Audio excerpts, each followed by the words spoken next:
Muy buenas, bienvenidos un día más a Gran Vía. Vamos a comenzar la semana con mucha energía, con muchas ganas. Tenemos una tertulia que tendrá muchos temas del fin de semana y con nosotros estará Mohamed Mustafa explicando también los temas y Nuria Miaja. Va a ser después del repaso a las portadas que comenzamos, como siempre, con el diario El País. Ahí lo ven, El País lleva en su portada que los candidatos del PSOE asumen que pactarán con Podemos. Los socialistas intentarán negociar desde una posición de ventaja en las urnas. Fotografía para Nepal, ahí lo están viendo y dice: nuevos temblores y falta de transporte crean el caos en Nepal. Pasamos al diario El Mundo, ahí lo ven, Hacienda rastrea el pago de un fondo de Estados Unidos al rato. Fotografía también para un niño que se tapa la cara y dice textualmente: el profesor ató a Adrián a una silla y le tapó la boca con cinta. Se trata de un alumno que tiene un trastorno de hiperactividad. También fotografía el diario El Mundo, parece rescate en Nepal y dice: parece un accidente nuclear. Es un alpinista el que habla, que describe la desolación en el campamento base del Everest. Pasamos al diario ABC, fotografía y lo ven para Nicolás Maduro en portada y dice: Maduro se suma a la campaña en favor de Otegi. El régimen chavista replica así a la mediación de Aznar y González por los opositores encarcelados. Vamos ahora con los diarios de ámbito digital. El Faro de Ceuta, un 70% de los ceutíes considera que la convivencia es buena o muy buena. La fotografía del Faro es para el partido del Ceuta contra el Cabecense y dice: el Ceuta sentenció en el primer tiempo. También destaca el Faro en su portada que las obras de la Marina en relación a denuncia en Caballas y dice: se denuncia el trabajo en el fin de semana. Y por último, que hoy se celebran las Juntas Generales de las Sociedades. Vamos ahora con el pueblo de Ceuta, fotografía para la rotonda del campus y dice: las obras de una nueva rotonda en Pozo Rayo para acceder al campus ya están en marcha. El titular principal del pueblo dice que el Movimiento por la Dignidad y la Ciudadanía condena el apoyo de Carreira y del PP a las concertinas en La Valla. Y por último, Caballas alerta de que las obras de la Marina no paran en fin de semana. Vamos ahora con los diarios de ámbito digital. Ceutaldía.com, Caballas avisa: las prisas de Vivas para terminar la Marina antes de votar saldrán a precio de oro. También destaca una noticia relacionada con las elecciones y dice: Mercedes Sánchez lidera la candidatura para la regeneración política de derechas de Vox. Y por último terminamos el repaso a las portadas con Ceuta Actualidad y dice: la desaparición de la Fundación Crisol de Culturas deja sin prácticas a 13 Erasmus portugueses. Y por otro lado, Vox hace pública su candidatura como la de un partido de derecha sin etiqueta. Estos son los principales temas de portada de los diarios nacionales y locales. Vamos a ir a publicidad y enseguida estamos aquí en Gran Vía hablando de muchos de ellos.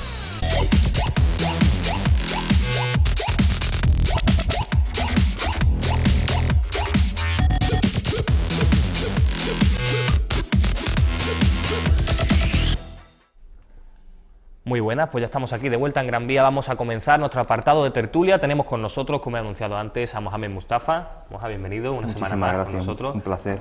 Y también a Nuria Miaja. Nuria, encantado también de tenerte aquí. Buenos días. Una semana más. Bueno, vamos a empezar con un tema. Vamos a tener una sección nacional lo más internacional posible, porque yo creo que pocas veces hemos hecho una sección nacional con tantos temas internacionales. Vamos a empezar por uno que ha sonado un poquito el fin de semana, que se trata de Venezuela. Vamos a abordar el asunto Venezuela, quizá desde una perspectiva distinta, como se suele abordar actualmente en los medios, que es más desde una perspectiva ligada a Podemos o a las cuestiones económicas de Venezuela. A mí me llama la atención, me ha interesado más esa especie de semi-amenazas que utiliza Maduro, que también en esta mesa hemos hablado, si no me equivoco, alguna vez, para referirse a España. Se refiere a Rajoy, le dijo el rajado, ¿no? Si no me equivoco, hace poco, Rajoy, el rajado y tal.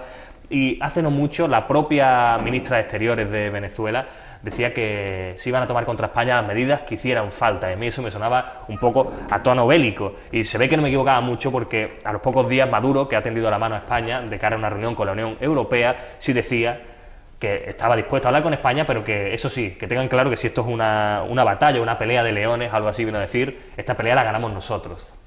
Moja, ¿cómo vemos este asunto? ¿De verdad hay un ente prebélico en todo esto o es simplemente una maquinación de Maduro? Bueno, yo sinceramente, yo quiero ser realmente objetivo, es decir, para los intereses españoles, para los intereses de nuestro país, lo correcto, y es algo que coinciden prácticamente todos los analistas de política exterior, es tener unas relaciones cordiales con Latinoamérica, no solamente con Venezuela, sino con Latinoamérica.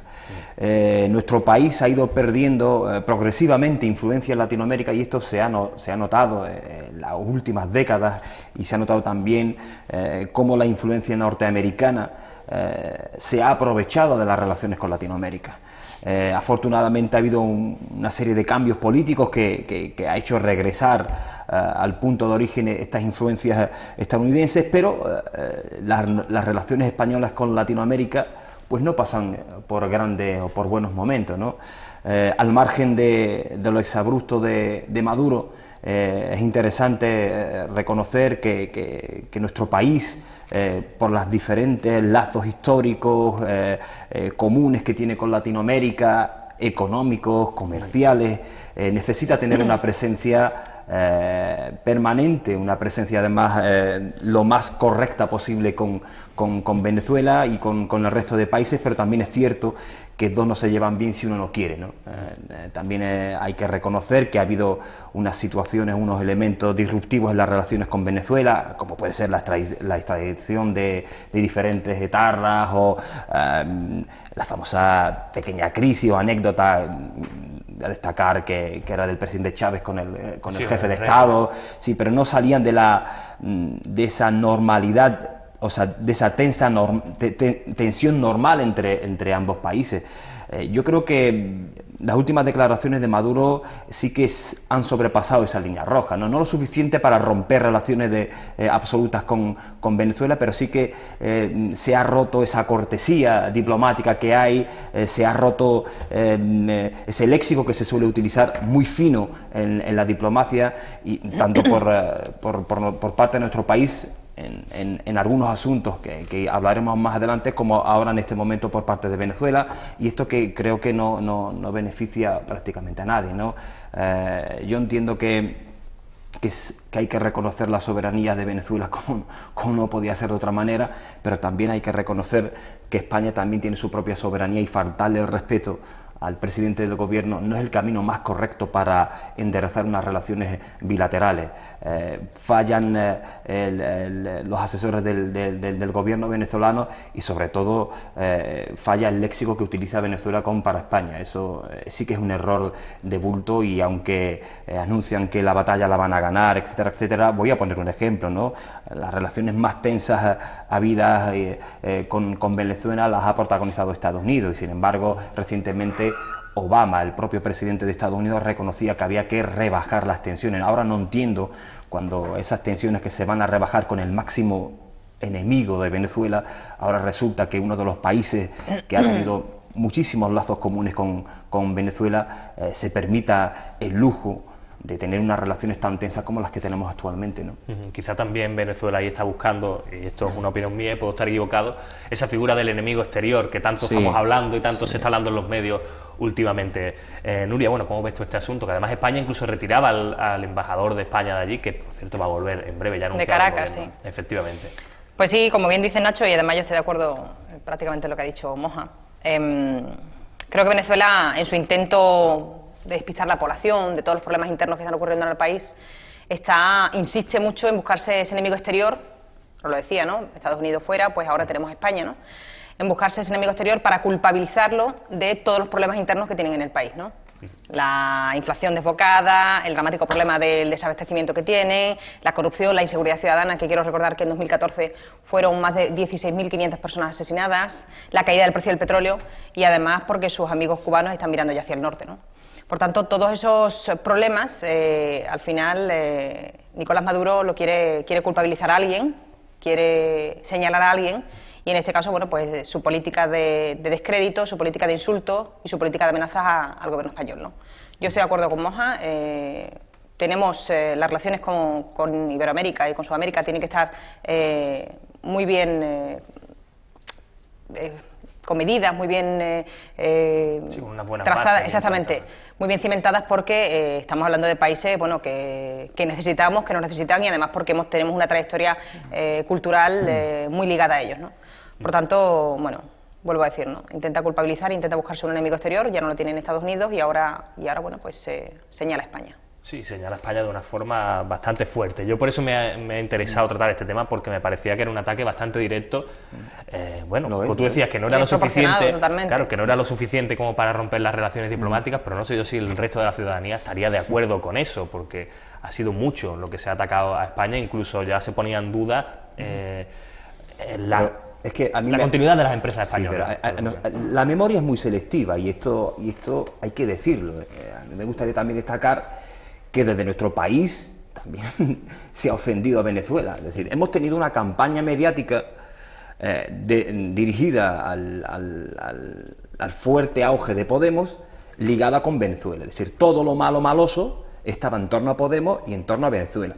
Claro, nosotros creemos que la prensa nacional la leemos solamente los españoles, o simplemente las declaraciones de nuestro país no sobresalen o no sobrepasan la frontera, y esto no es así, esto no es cierto.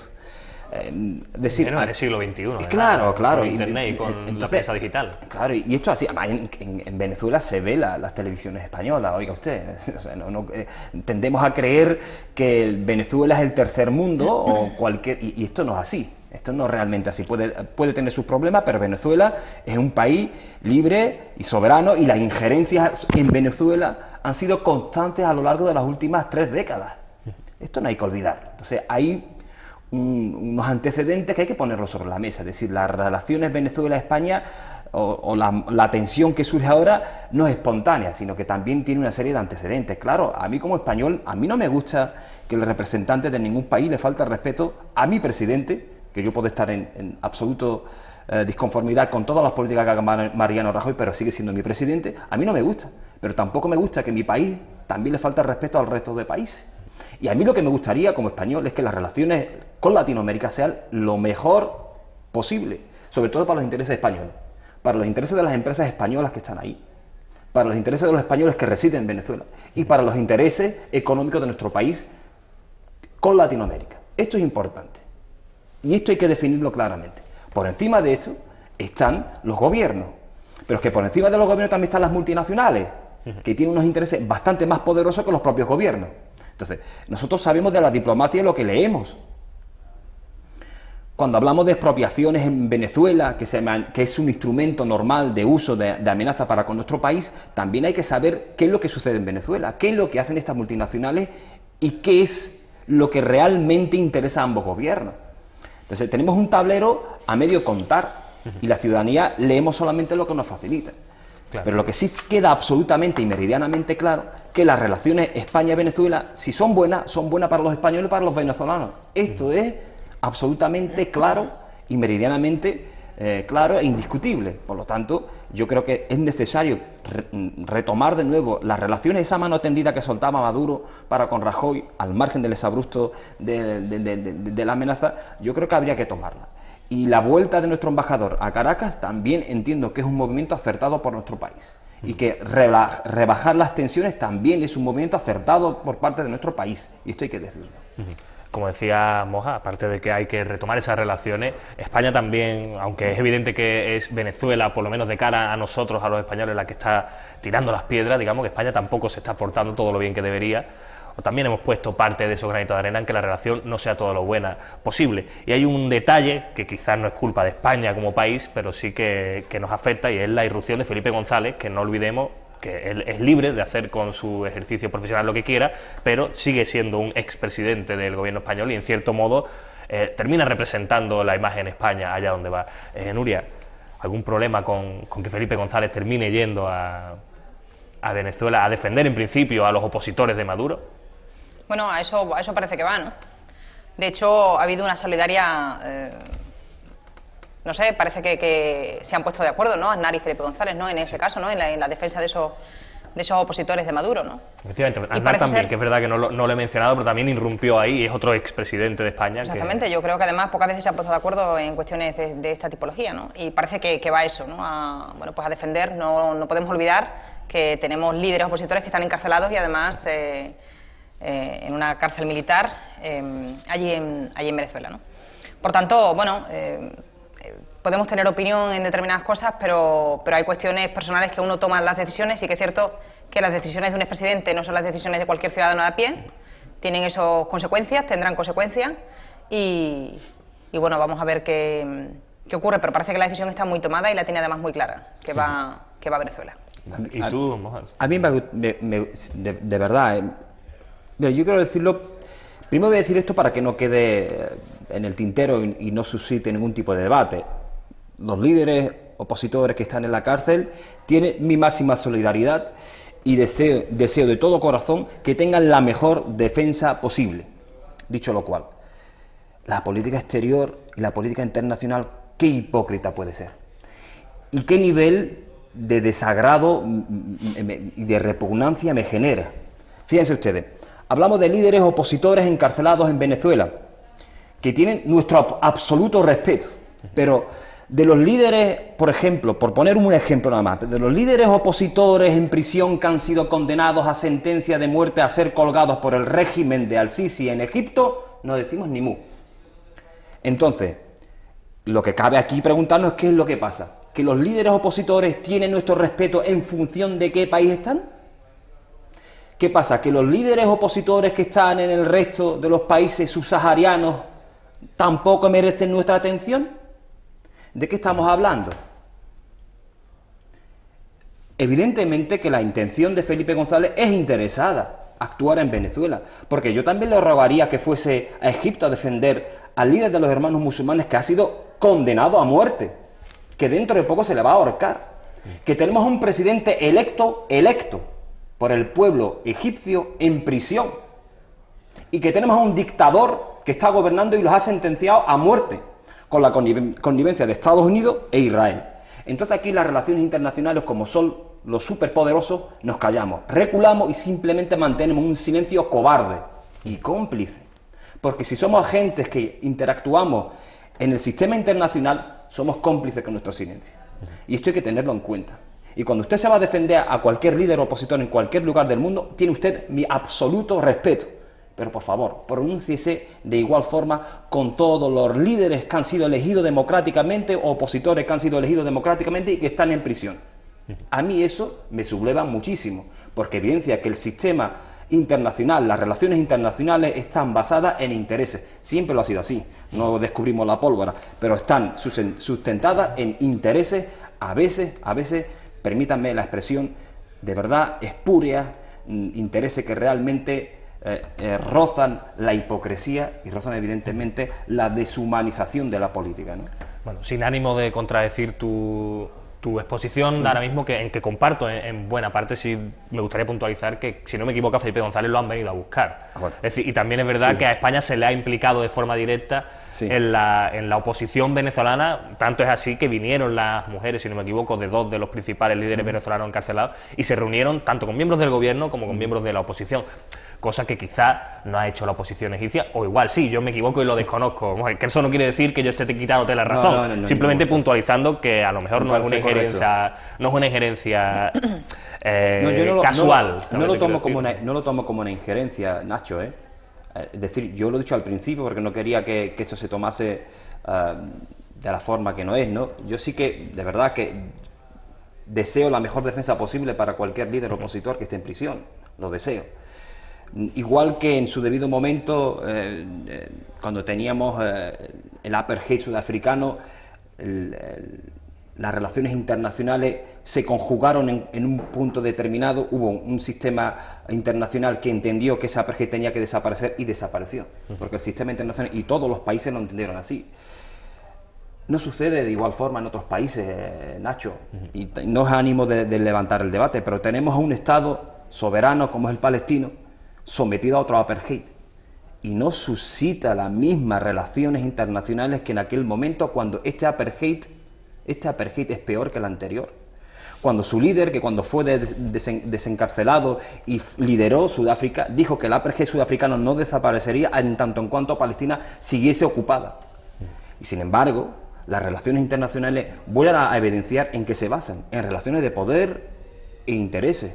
Estados Unidos e Israel son las dos superpotencias que ahora dirigen el mundo. Y en función de sus intereses tendremos relaciones internacionales flojas, moderadas o tensiones en función de sus intereses. No somos libres, no somos libres. Cuando hablamos de superpotencia hay que hablar exactamente de un régimen internacional que es basado en los intereses de Estados Unidos. Esto es así. De hecho, todos los conflictos bélicos que tenemos y que hemos vivido a lo largo de los últimos 20, 30 años, ustedes analícenlo y observen qué intereses hay. Tenemos a Libia, que ha salido de un régimen dictatorial y ahora absolutamente abandonada. Tenemos a Irak, donde tenía el mayor número de mujeres diplomadas, licenciadas en la Universidad de Irak, y ahora tenemos un país fragmentado, dividido, origen, fruto donde nace el peor terrorismo internacional que ha vivido nuestra democracia internacional. Oiga usted, ¿de qué estamos hablando? No sé si Nuria quiere añadir algo a las palabras de Moja. Pasamos directamente al siguiente asunto. Vamos a hablar de otro asunto, Moja, también de corte internacional, que es el asunto de Grecia. El gobierno de Tsipras lleva desde enero, de Alexis Tsipras, lleva desde enero, Syriza, y ahora se conocía que el Banco de Pireo, en negociaciones precisamente con el gobierno de Alexis Tsipras, pues ha decidido condonar las deudas menores a 20.000 euros a todas aquellas personas que tengan cuenta, evidentemente, y deudas con ese banco y que estén acogidas al plan, lo que yo he denominado el plan social de Alexis Tsipras, que es ese plan de ayuda a las personas más necesitadas. Nuria, por cierto, además, Europa ya está avisando a Grecia de que igual le corta la liquidez y sigue con este camino que no es el que a ellos les gustaría. Así es. Bueno, pues parece ser que el Banco del Pireo, ¿no?, va a perdonar de alguna forma el 100% de la deuda a todas aquellas personas que se hayan acogido a ese plan de ayuda o a ese programa de ayuda humanitaria, ¿no?, por el gobierno de Tsipras.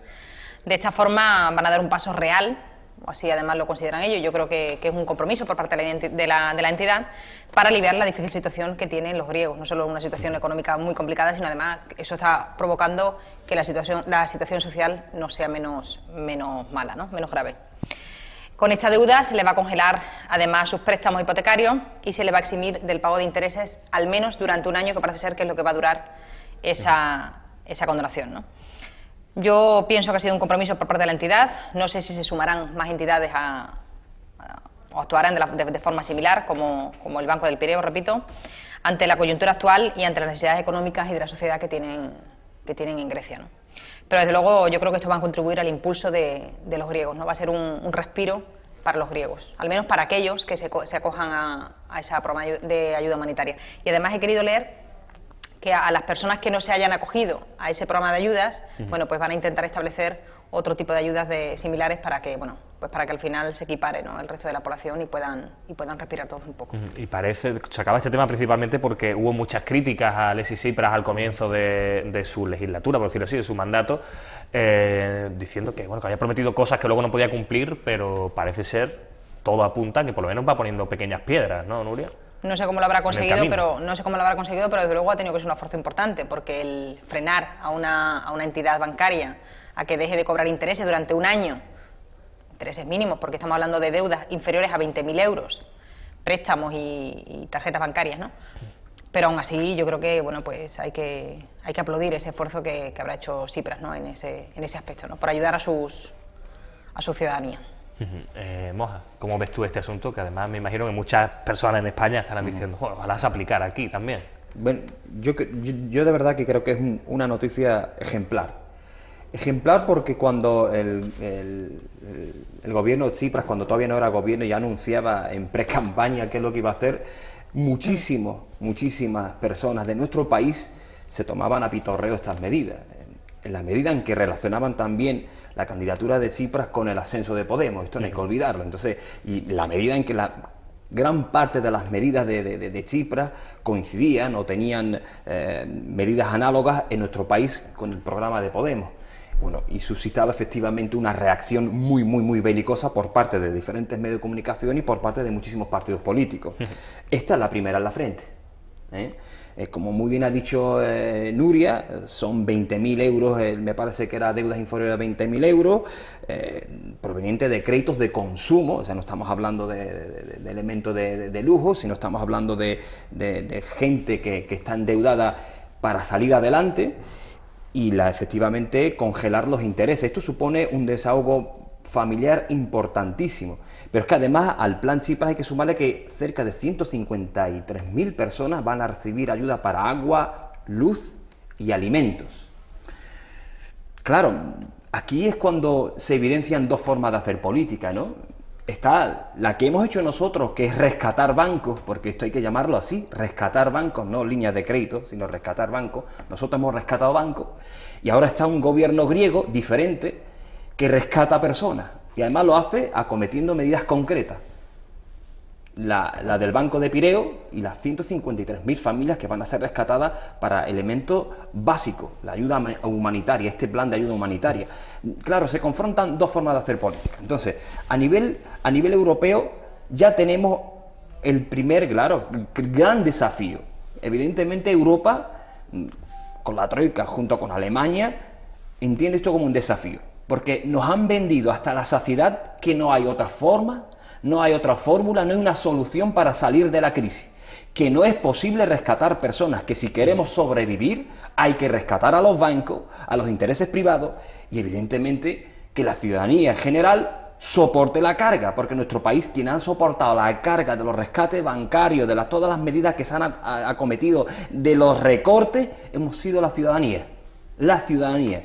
Y de golpe y porrazo aparece un gobierno de un país supuestamente extinto, abocado a la desaparición, al caos, y voy a utilizar al caos porque es lo que ahora nos vende la derecha, y aquí en Ceuta también lo ha hecho el señor Viva, que ha dicho que había que elegir entre él y el caos ahora resulta que tiene soluciones para salir a la crisis, que rescata a personas, y que además es capaz de implementar políticas diferentes a las que se vienen dictando desde Europa, que puede haber soberanía, que se puede gobernar para las personas. Esto es un desafío para Europa, pero no para la Europa de los pueblos como la entendemos nosotros, sino para la Europa de los intereses, la de Merkel, la de Francia, la de la Troika. Claro que sí se puede hacer cosas diferentes y claro que sí se puede optar por tener a los ciudadanos como prioridad política. Y Grecia nos está marcando por ahora cuál es el camino. Yo creo que este tipo de medidas en la situación actual de crisis hay que adoptarlas como lo que son, un aire fresco y un hilito de esperanza. Y Nuria, ¿tú crees que ahora Europa se va a retratar? Depende de cómo actúe con Grecia. Digo porque, como decíamos, parece que esas medidas que está tomando Grecia no le está gustando mucho a los que mandan en Europa y, como yo decía antes, está amenazando con cortarle la liquidez.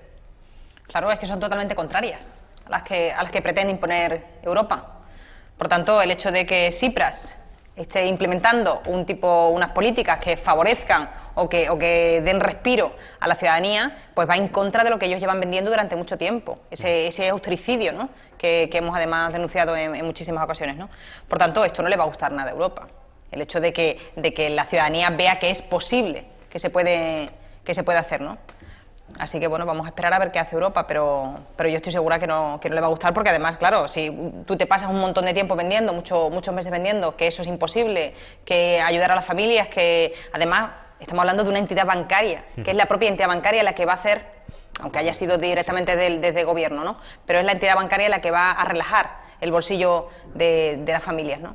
Por tanto, esto Europa no le va a sentar muy bien. Tenemos que ir a publicidad, ¿vale? Ahora si queréis terminamos, si queréis hacer algún tipo de matización, lo hacemos ahora después de publicidad, porque vamos a ir un segundito a esos anuncios y enseguida estamos aquí con nuestra compañera Laura Ortiz.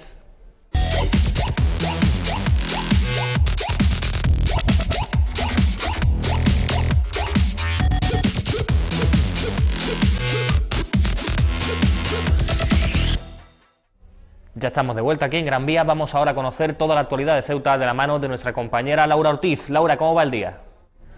Buenas, Nacho. Pues la gente en casa tiene que estar muy atenta a su buzón en los próximos días, porque 837 ciudadanos recibirán una carta con remite de la Junta Electoral. Será el documento oficial que certificará que el próximo 24 de mayo a las 8 de la mañana deberán presentarse en su colegio electoral. 837 ceutíes que ejercerán por un día de presidentes y vocales en unas elecciones. Ellos serán los responsables de que cada voto llegue a su destino. La Asamblea celebró este sábado una sesión plenaria extraordinaria, probablemente la más breve de cada legislatura, 1 minuto y 20 segundos. Señora secretaria, ¿cuenta esta Asamblea con quórum suficiente para celebrar este pleno? Un pleno que se lleva a cabo formalmente como una sesión extraordinaria y que tiene como único punto del orden del día, cumpliendo con la normativa legal aplicable, sortear los miembros que compondrán las mesas electorales en las elecciones del próximo 24 de mayo. Habiendo quórum, solicito de la mesa que proceda a efectuar el citado sorteo. Habiendo concluido el sorteo y no habiendo más asuntos que tratar, se levanta la sesión. Como ven, un pleno casi simbólico. Lo que antaño era un sorteo es hoy apenas un clic en la base de datos del patrón que elabora el Instituto Nacional de Estadística.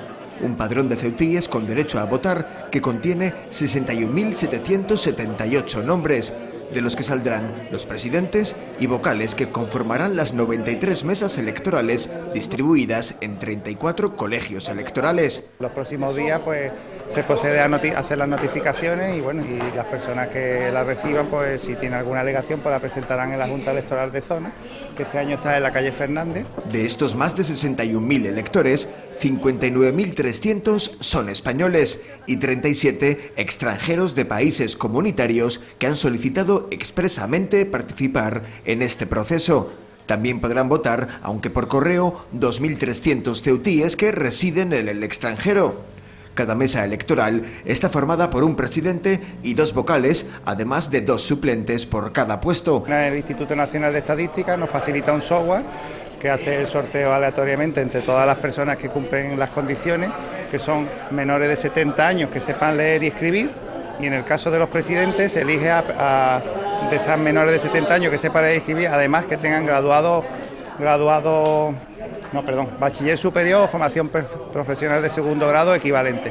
Un requisito, el de la formación, que no siempre es sencillo cumplir, y más en una ciudad con un elevado fracaso escolar, como es el caso de Ceuta. En el caso que en algún distrito no hubiera ninguna de esas personas, se pasaría al graduado escolar. Aunque el quórum necesario para este pleno extraordinario era de 13, en esta ocasión han estado presentes 15 diputados, entre ellos varios para los que este es su último pleno, como la hasta ahora consejera de Presidencia, Yolanda Bell, o el polémico consejero de Medio Ambiente, Gregorio García Castañeda, salpicado por varios escándalos. Un pleno sin debate en el que Juan Luis Aróstegui, diputado de Caballas, ha pedido el listado completo de las personas que han resultado seleccionadas. ¿Por qué es público el sorteo?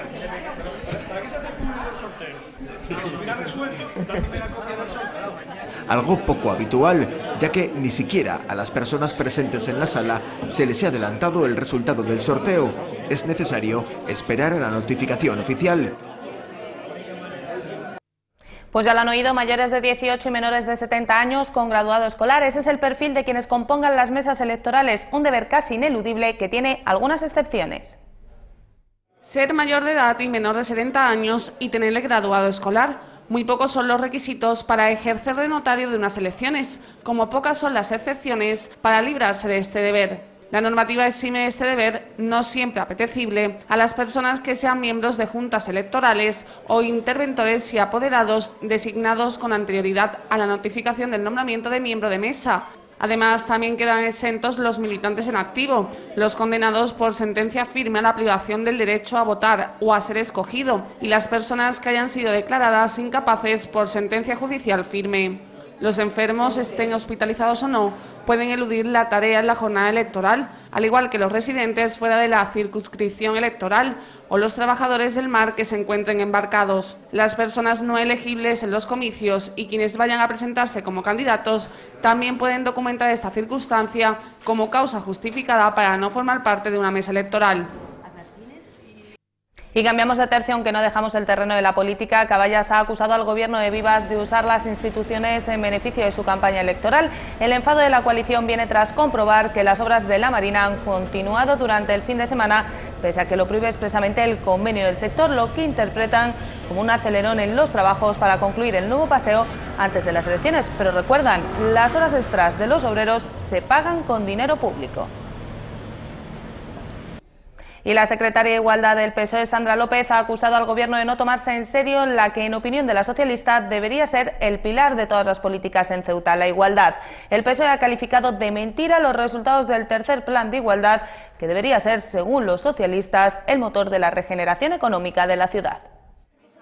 López critica la actitud del Gobierno con el tercer plan de igualdad, un plan que, en opinión de la socialista, debería estar colgado en la web de la ciudad y así estar a disposición de toda la ciudadanía, como ejemplo real de transparencia. Lejos de eso, la responsable de Igualdad del PSOE exige a la consejera del área de mujer que detalle lo que para ella significa educación no sexista y transmisión de valores de igualdad entre hombres y mujeres. Para la número 6 de la candidatura socialista, lo realmente ofensivo de cómo se gestionan los planes de igualdad es que la ciudad se atribuye el mérito de contrataciones y de facilitar el empleo a la mujer, cuando Ceuta ocupa el índice más alto de toda España de desempleo femenino.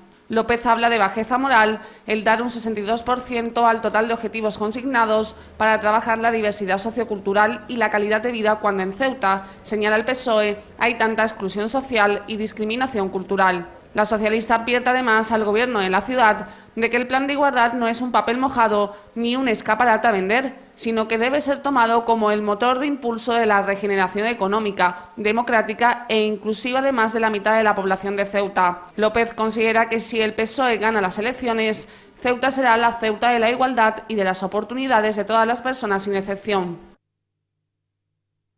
Pues Nacho, hasta aquí nuestro avance informativo. A todos ustedes recordarles que las noticias vuelven a Ceuta Televisión esta tarde a partir de las 8:30. Mientras tanto, sigan disfrutando de Gran Vía con Nacho Gallego. Pues muchas gracias, Laura. Ya saben, esta noche a las 8:30 más noticias nos las trae nuestra compañera Laura Ortiz, toda la actualidad del día de aquí en Ceuta. Vamos ahora a hablar de asuntos locales. Uno de ellos es... Tenemos aquí a Nuria sentada en nuestra mesa, es un asunto que a mí quería hablar porque habéis estado muy de acuerdo hoy en casi todo lo que hemos estado hablando, por lo menos compartiendo parte de la opinión, pero me imagino que en esto ya ha habido bastante choque entre los diferentes grupos, que es el gobierno de José Antonio Carracao. Yo lo llamaba así, porque ya anunciabais, ¿no? No, a mí me parece algo muy bonito, me parece un ejercicio de transparencia, personalmente, el que ha hecho el Partido Socialista anunciando cuáles serían las consejerías que habría y quiénes serían los consejeros. Me parece que es una forma más que tendría el ciudadano para juzgar si quiere esa candidatura o no, porque no solo está eligiendo a la gente que va en la candidatura, sino entiendo que es un compromiso que adopta José Antonio Carracao de que ese sea su gobierno. Bueno, Nuria, empezamos por ti, porque además serías una de esas personas que en principio formaría parte de ese hipotético gobierno si ganara el PSOE las elecciones. Entiendo que lo habéis hecho por ese motivo que he dicho yo, ¿verdad? ¿O no? Bueno, yo primero me voy a centrar en la crítica. Sí. Es decir, que la única crítica, tanto de Coalición Caballas, y además tenemos aquí a Moja, como del Partido Popular, a nuestro programa electoral, sea que José Antonio Carracao ha puesto nombre y ha enumerado las distintas consejerías que van a conformar el hipotético gobierno si el 24 de mayo los ceutíes, la ciudadanía, nos otorga su confianza.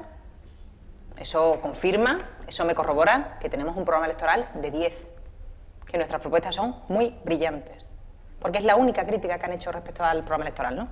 Es más, yo les diría tanto a Coalición Caballas como al Partido Popular que hagan lo mismo, que sean valientes y que además de presentar un programa electoral, presenten una estructura de gobierno, presenten cuál va a ser su estructura de gobierno, para que la ciudadanía sepa a qué tipo de gobierno quiere votar.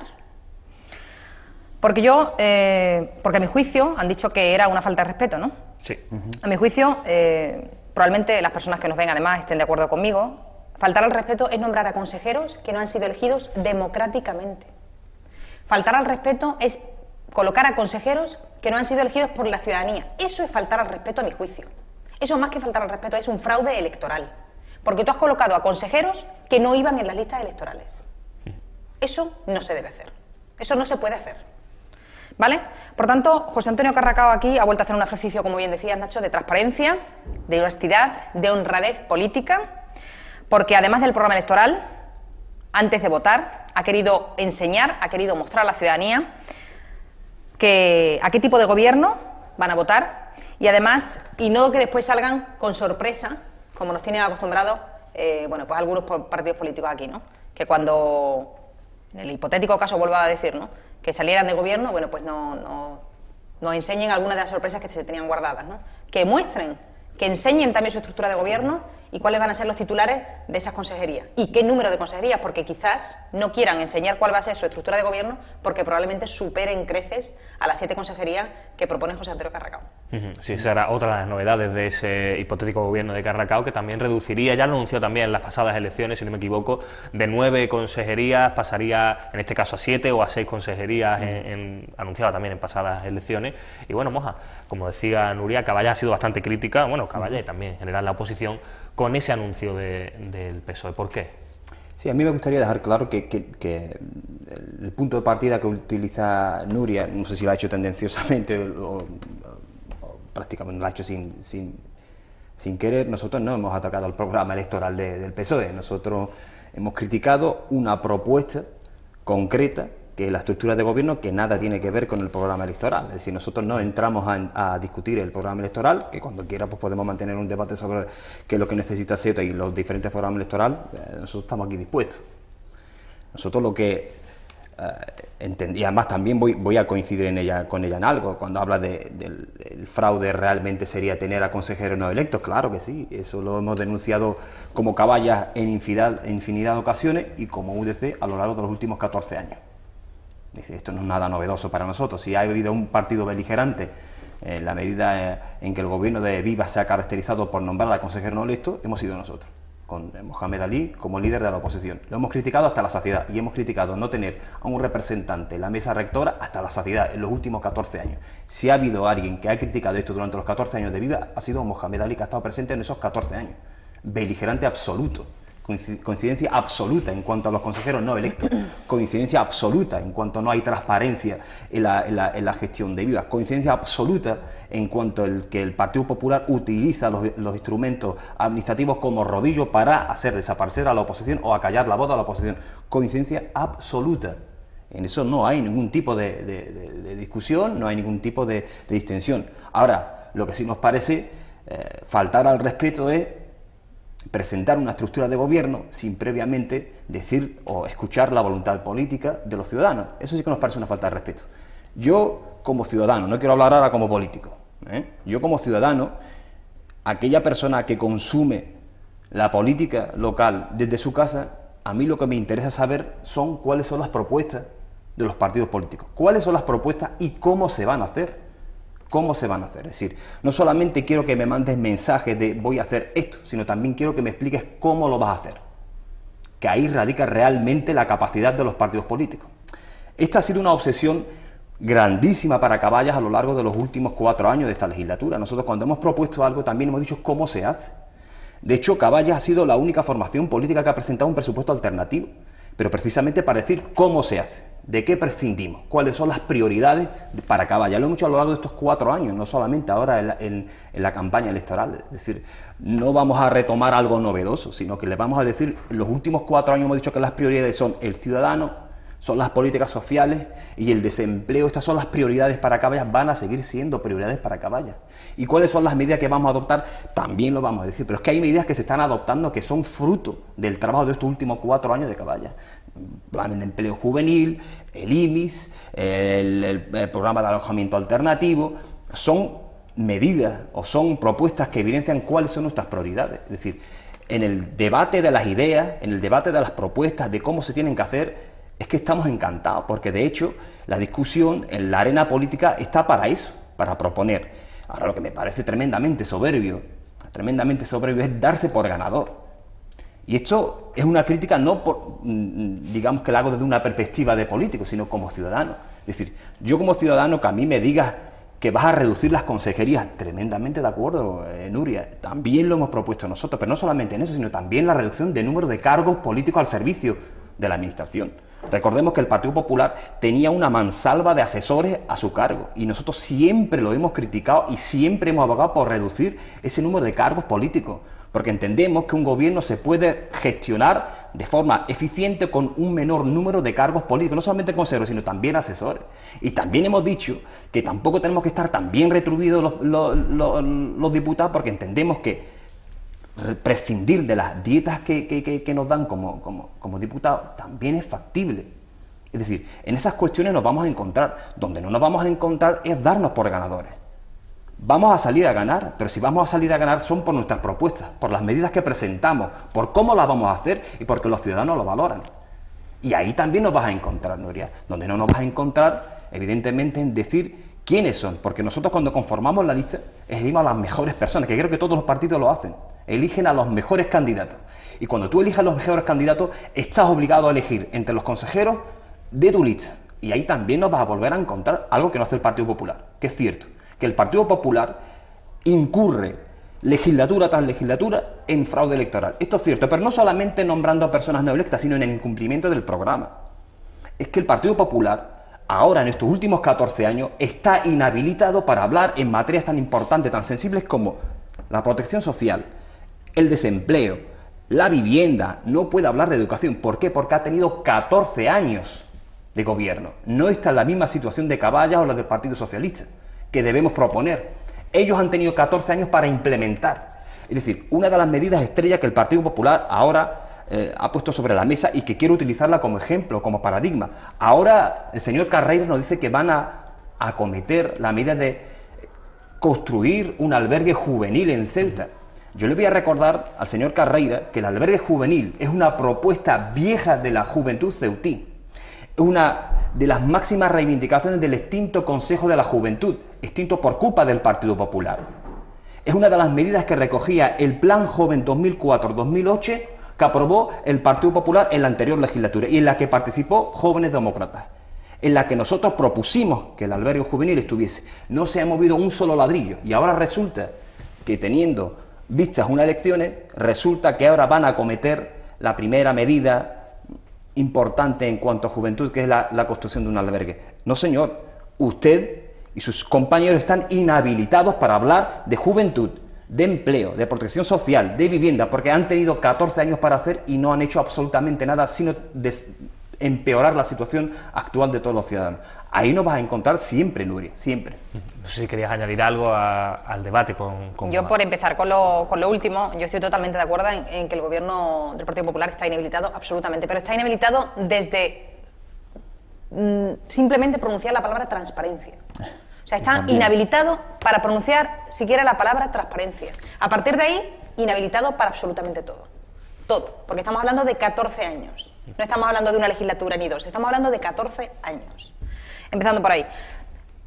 En segundo lugar, decía Moja que, bueno, que le parece un gesto o un ejercicio de soberbia el tema de que, bueno, o la cuestión de que José Antonio Carracao haya presentado esa posible consejería, esas consejerías, ¿no?, de su gobierno, ¿no?, en el caso de que, bueno, de que, reitero, la ciudadanía nos diese su apoyo, ¿no?, y su confianza. Yo no lo veo así. Yo no lo veo así. Es decir, yo lo veo como una ampliación de miras. ¿Por qué va a ser soberbio presentar unas consejerías y por qué no va a ser soberbio decir lo que vas a hacer cuando seas gobierno? ¿Por qué no va a ser soberbio? Estamos hablando de la misma soberbia. Es decir, si tú no eres gobierno, si tú no eres ganador, ¿por qué vas a decir que vas a hacer un albergue o que vas a hacer cualquier otra infraestructura? Para mí me parece la misma soberbia. Vuelvo a repetir, es un ejercicio de transparencia para que la ciudadanía sepa a qué gobierno va a votar.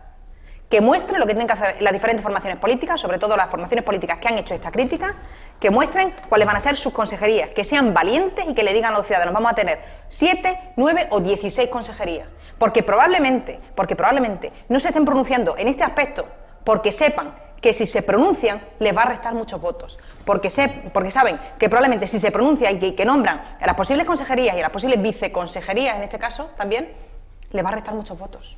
Entonces prefieren no pronunciarse, prefieren guardarse ases bajo la manga y para mí eso, lejos de ser un ejercicio de transparencia, es un ejercicio de cobardía respecto a la gente. Y decía Moja que él no había criticado el programa electoral. No, yo estoy hablando de que, bueno, esa crítica aparece cuando nosotros presentamos ese resumen de nuestro programa electoral, que es el que vamos a presentar a la ciudadanía. Nosotros tenemos un programa electoral donde explicamos todas y cada una de las propuestas que vamos a llevar o que vamos a desarrollar o a materializar si somos gobierno.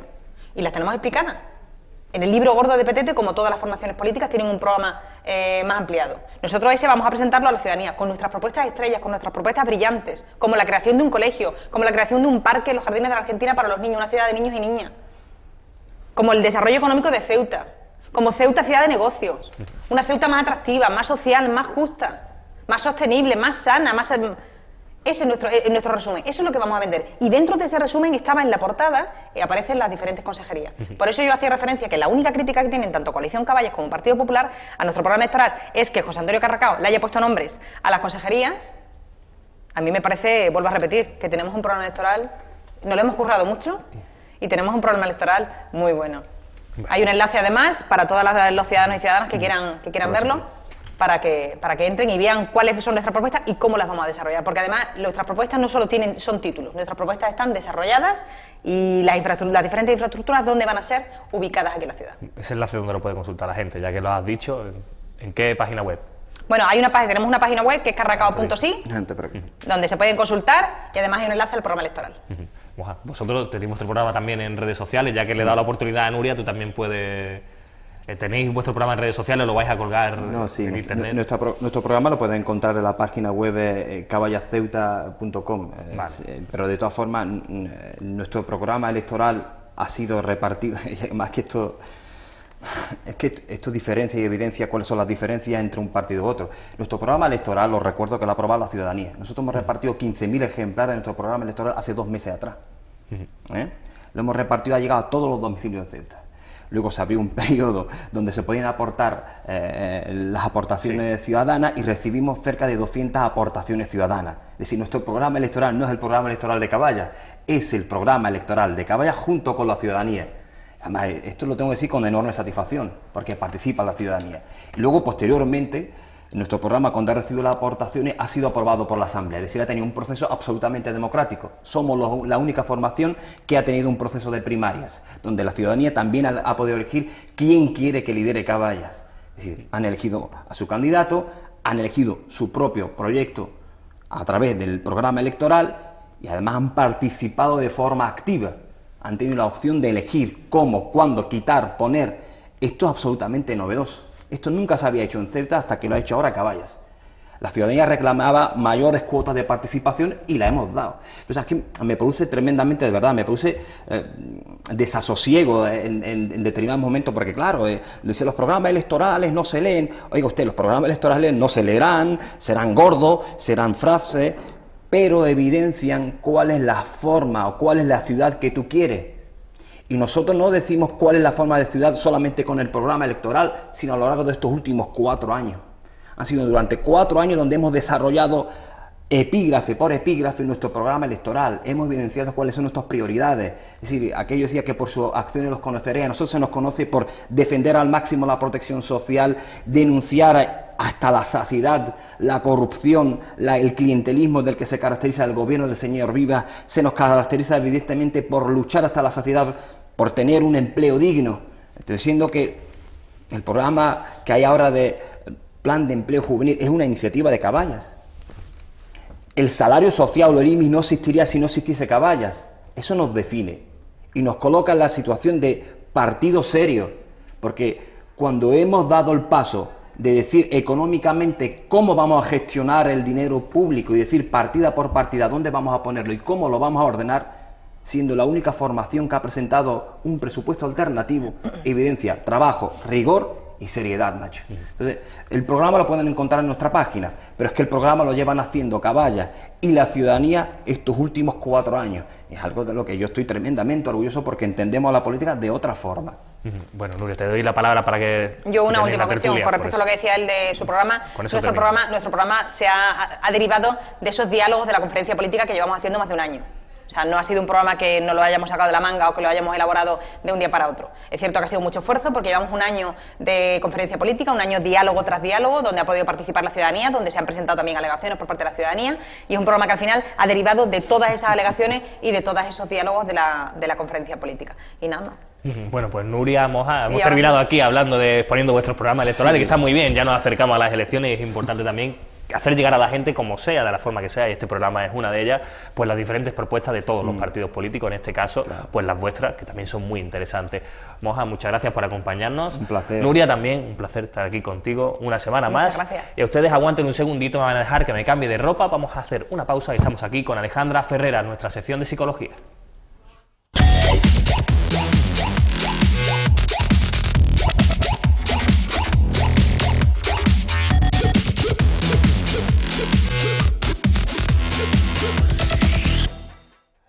Muy buenas, bienvenidos a esta sección. Tenemos con nosotros una semana más a Alejandra Ferreras. Alejandra, encantado de tenerte aquí. Igualmente, como siempre. Nuestra psicóloga, no lo he dicho, pero por supuesto una sección de psicología y nuestra psicóloga que está aquí con nosotros para explicarnos, para desarrollar un poco el tema que ya veníamos hablando la semana pasada.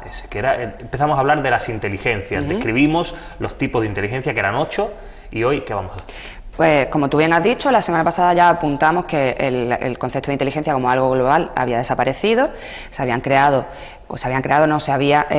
separado en diferentes capacidades o inteligencias, pero no hablamos de un concepto que además está muy de moda y bastante importante, que es el concepto de inteligencia emocional. Entonces me resultaba interesante empezar a hablar un poco de la importancia de la inteligencia emocional en nuestro día a día. Pero inteligencia emocional no era ninguno de los 8 tipos. Exactamente. No existe como tal en las capacidades que Gardner desarrolla, Pero ahora cuando vayamos describiendo lo que es la inteligencia emocional nos vamos a dar cuenta que realmente es una unión de las dos últimas inteligencias que estuvimos hablando la semana pasada, la interpersonal y la intrapersonal. Vale. El resto de inteligencias, ya lo dijimos, que hacían referencia a capacidades cognitivas y las dos últimas hacían referencia a capacidades emocionales. Aquí está el concepto de inteligencia emocional. Lo que sí es cierto es que desarrollando esta inteligencia emocional vamos a tener mayor capacidad o mayor facilidad para desarrollar el resto de inteligencia. Lo primero de todo... Seguro que digo una cosa que me vas a decir que no, pero ¿es la base de la inteligencia emocional del resto de la inteligencia, de los otros tipos? No. No tiene por qué. Una persona puede tener una alta inteligencia lingüística o una alta inteligencia lógico-matemática y ser pobre en inteligencia emocional. No tiene absolutamente nada que ver. Lo que sí es la base de un buen desarrollo, un buen funcionamiento del ser humano como ser social, como ser sano emocionalmente y sano psicológicamente. Pero no es condición sine qua non para el resto de inteligencia, no. En ese sentido no es así.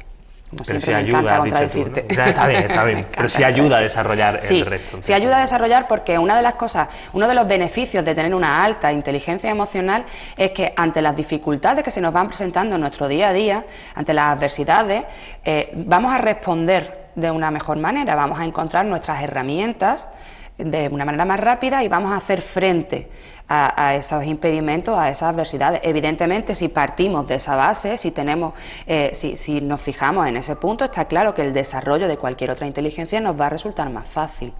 Pero no es necesario tener una alta inteligencia emocional para tener en el resto de capacidades, tenerlas más desarrolladas. Lo primero de todo, a mí me gustaría preguntarte qué entiendes tú por inteligencia emocional. Digo, qué miedo. No, bueno, yo entiendo por inteligencia emocional, también basándome un poco en lo que tú decías el otro día, en la inteligencia interpersonal e intrapersonal, un buen conocimiento propio de las reacciones y las respuestas a los diferentes estímulos y situaciones que se presentan y digamos también la empatía.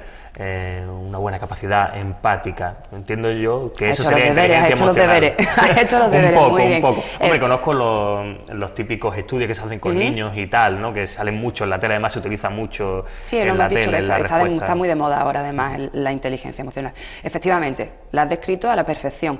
La inteligencia emocional sería, por una parte, esa capacidad de empatía, esa capacidad de entender las emociones de los demás, y por otra parte, el conocimiento de uno mismo.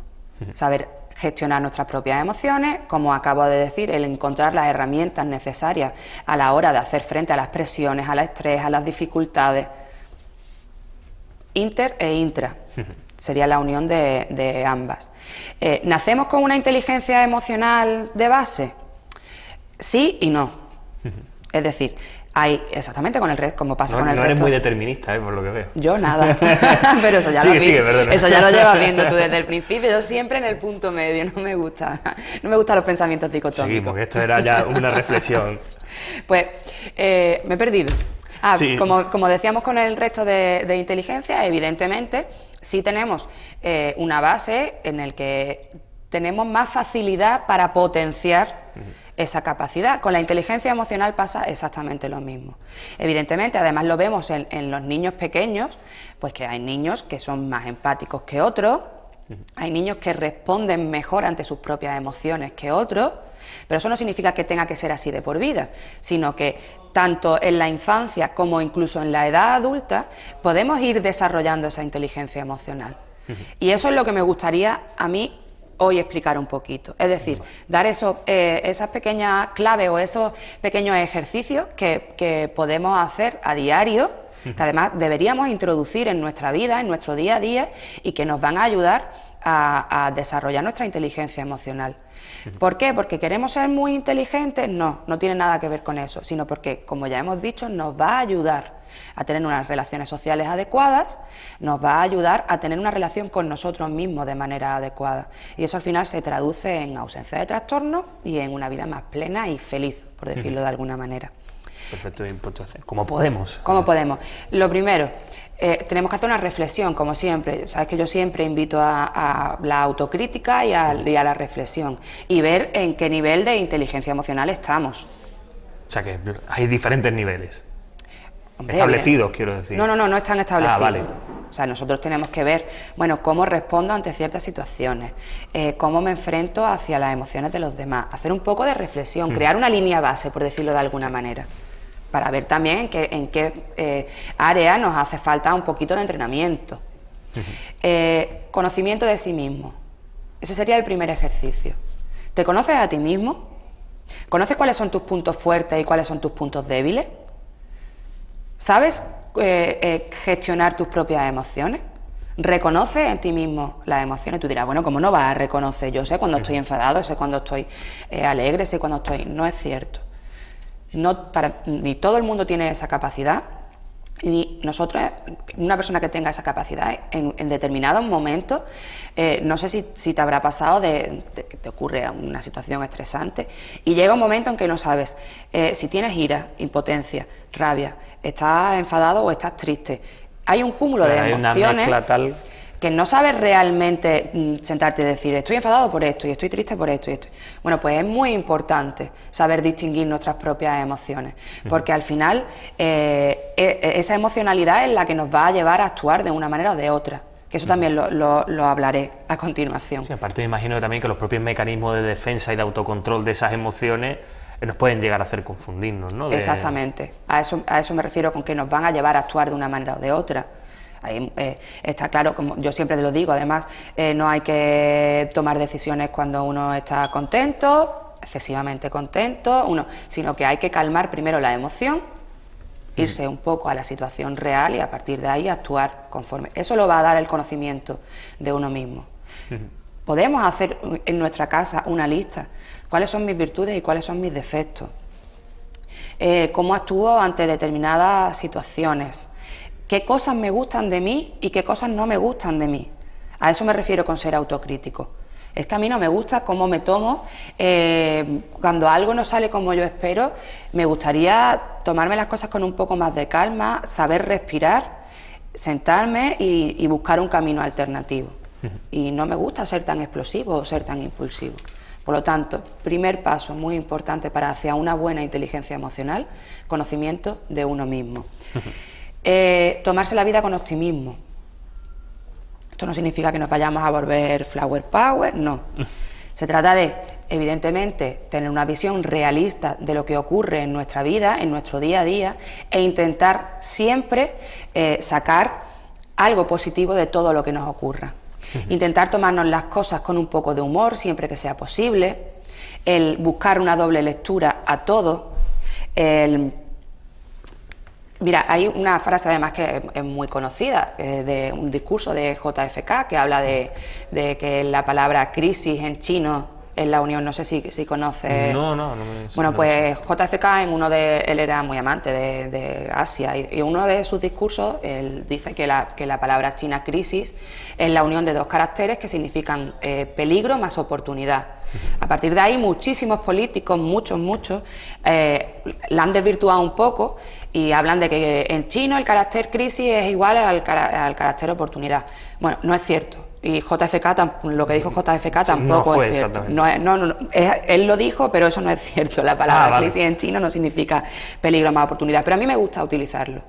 Me gusta utilizarlo porque para explicar esto del optimismo está muy bien. Es decir, tú eres consciente de que estás en un momento de crisis o de que estás en una mala situación en tu vida.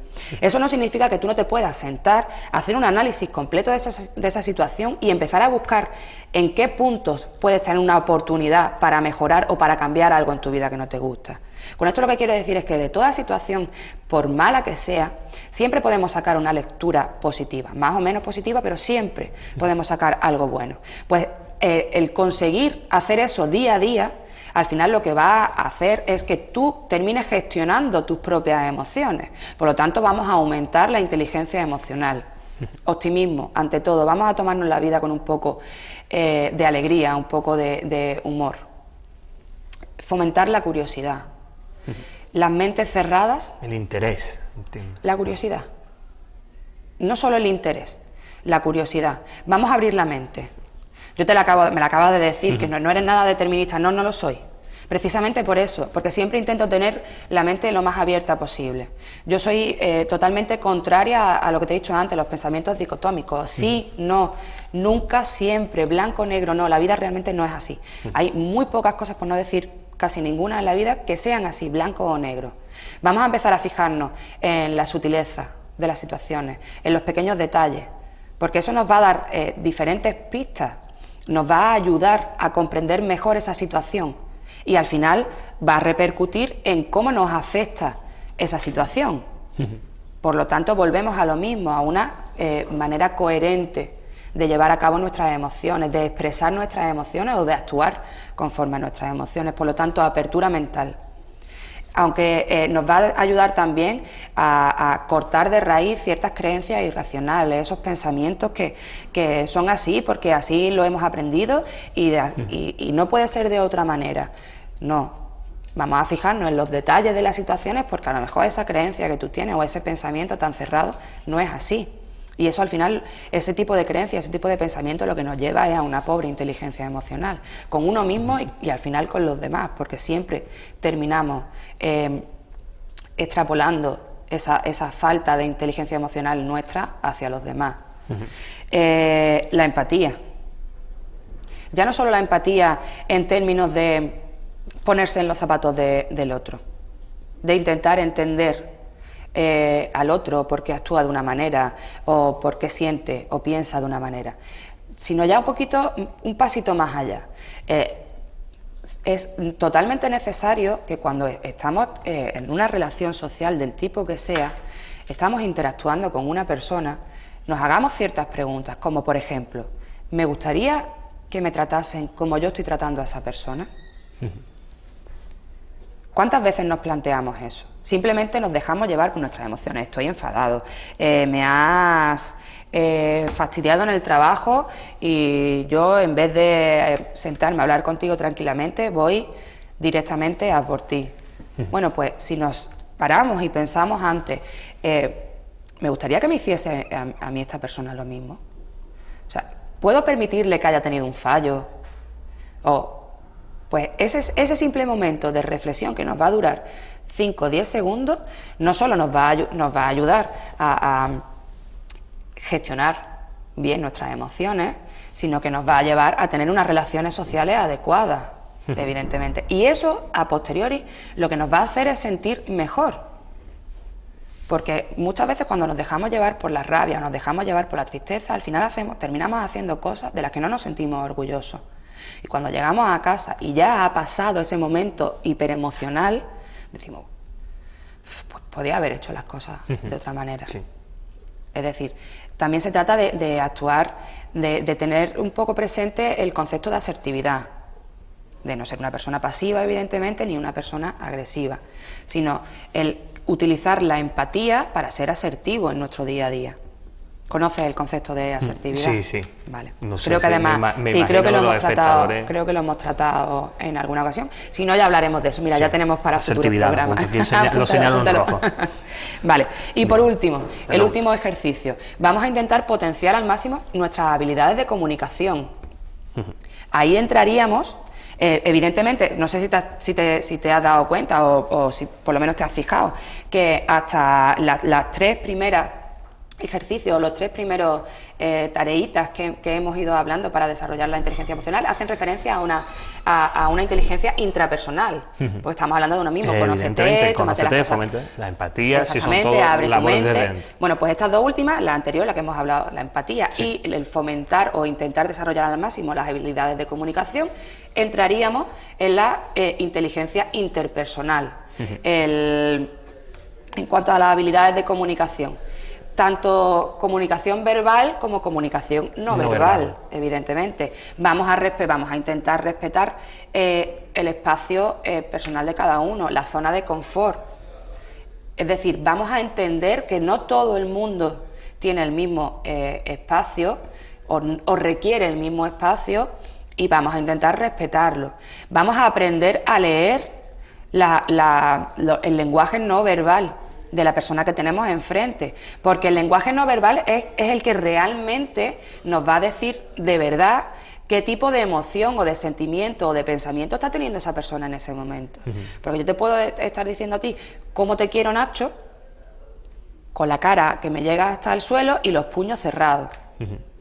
Y si tú te fijas solo en lo que te estoy diciendo, te vas a tu casa y que ver cómo me quiere la psicóloga, es que me adora. Sí, no he sabido leer exactamente el resto del mensaje que llegaba. Exactamente. La gente, las personas que tienen poca inteligencia emocional son muy dadas a descuidar el lenguaje no verbal.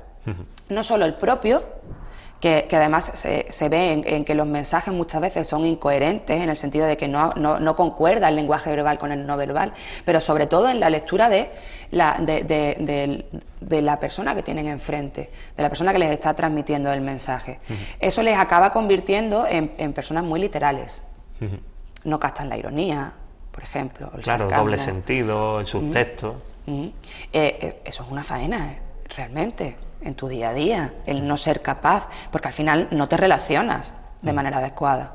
No estás atendiendo a la demanda de la persona que tienes enfrente, no te lo estás permitiendo. Sí, imagino que también te generará una cierta frustración. Es que normalmente la persona que es así... dándote cuenta, claro. Claro, es que normalmente la persona que es así no se da cuenta de que es así. No se da cuenta. Entonces, genera frustración a la persona que tiene enfrente, a la persona que está intentando comunicarse contigo y está viendo que su mensaje no llega, no hay manera de que llegue, porque todo... otro punto de las habilidades de comunicación, por ejemplo, el ser sincero siempre. Siempre hay que ser sincero. Ser sincero no significa que vayamos con un hacha y soltemos todo lo que nos viene a la cabeza, porque para eso tenemos el lenguaje no verbal. Siempre podemos utilizarlo para disipar un poco la agresividad, por ejemplo, en un mensaje.